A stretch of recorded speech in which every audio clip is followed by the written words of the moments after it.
एक महिला भक्त वृंदावन से बिहारी जी लेकर अपने घर आई और तभी बाहर से गोलू घर के अंदर आया और माँ से पूछता है कि माँ, ये कौन है? तो मैया ने बोला, ये भगवान है और ये ही हमारे मालिक हैं। अब तो घर में जब भी कोई नई चीज बनती तो सबसे पहले बिहारी जी को भोग लगता। पहले यह सब चीजें गोलू को सबसे पहले मिलती थी। इससे गोलू बहुत छिड़ने लगा और मन ही मन ठाकुर जी को कोसने लगा।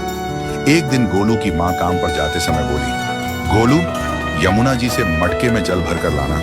जब गोलू पानी भरने के लिए जाने लगा तो जाते जाते बिहारी जी को कहने लगा, खाने के लिए तो सबसे पहले तैयार रहते हो, लेकिन काम तो मुझे ही करना पड़ता है। अगर यहाँ रहना है तो काम करो। कहकर गोलू यमुना जी से जल भरने के लिए चल पड़ा। गोलू जब यमुना जी में जल भरने लगा तो उसने देखा कि यमुना जी के अंदर बिहारी जी विराजमान है और कह रहे हैं, ला गोलू, घड़ा हम भर देते हैं। गोलू उनको देखकर हैरान हो गया और बोला, नहीं नहीं, मैं अपने आप भर लूंगा। लेकिन ठाकुर जी ने उसके हाथ से घड़ा ले लिया और भरकर घर ले आए। गोलू घर आकर डर रहा था कि अगर माँ को पता लगा कि मैंने ठाकुर जी से काम करवाया है तो आज मेरी पक्की पिटाई होगी। माँ ने घर आकर बिहारी जी को गीले कपड़ों में देखा तो एकदम से हैरान हो गई और कहने लगी कि गोलू, ये जरूर तेरी शरारत है, जरूर तूने ही इन पर जल डाला है। गोलू ने अपनी माँ को समझाने का बहुत प्रयास किया, लेकिन माँ ने उसको डांट कर चुप करा दिया और ठाकुर जी के भीगे हुए वस्त्रों को बदलने लगी। अगले दिन जब माँ ने गोलू को अनाज पिसवाने का काम दिया तो बिहारी जी फिर अनाज का कनस्तर ले आए और माँ को ठाकुर जी के वस्त्रों के ऊपर सूखा आटा पड़ा मिला। तो माँ ने फिर गोलू को डांटा कि तुझे पता नहीं कि ये हमारे भगवान हैं और तू भगवान के साथ शरारत करता है। आज तूने फिर इनके ऊपर आटा फेंका है। तो गोलू शपथ लेकर कहने लगा, नहीं माँ, मैंने कोई शरारत नहीं करी है। ये तो मेरे हाथ से गेहूं का कनस्तर लेकर खुद पिसवा कर आए हैं। गोलू की माँ आज बहुत गुस्सा हुई। अगले दिन फिर माँ बोली, बेटा गोलू, आज तुम्हारे बाबा बाहर गांव से वापस लौट आएंगे।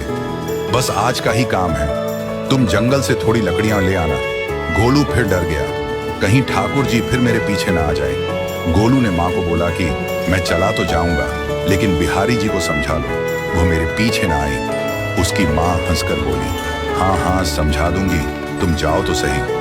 गोलू जल्दी जल्दी लकड़ियां लेने जंगल में चला गया और माँ काम पर चली गई। लेकिन उस दिन माँ काम से जल्दी वापस आ गई और देखा बिहारी जी अपनी चौकी पर विराजमान नहीं है। वह तो एकदम से घबरा गई कि कहीं गोलू की शरारत तो नहीं।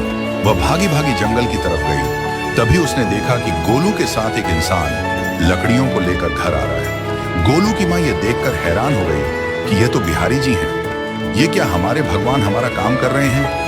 इसका अर्थ गोलू ठीक कह रहा था। वह जल्दी जल्दी भागकर ठाकुर जी के पास गई और लकड़ियां उनके हाथ से लेते हुए उनके चरणों में गिरकर रोती हुई बोली, हे बिहारी जी, ये आप क्या कर रहे हो?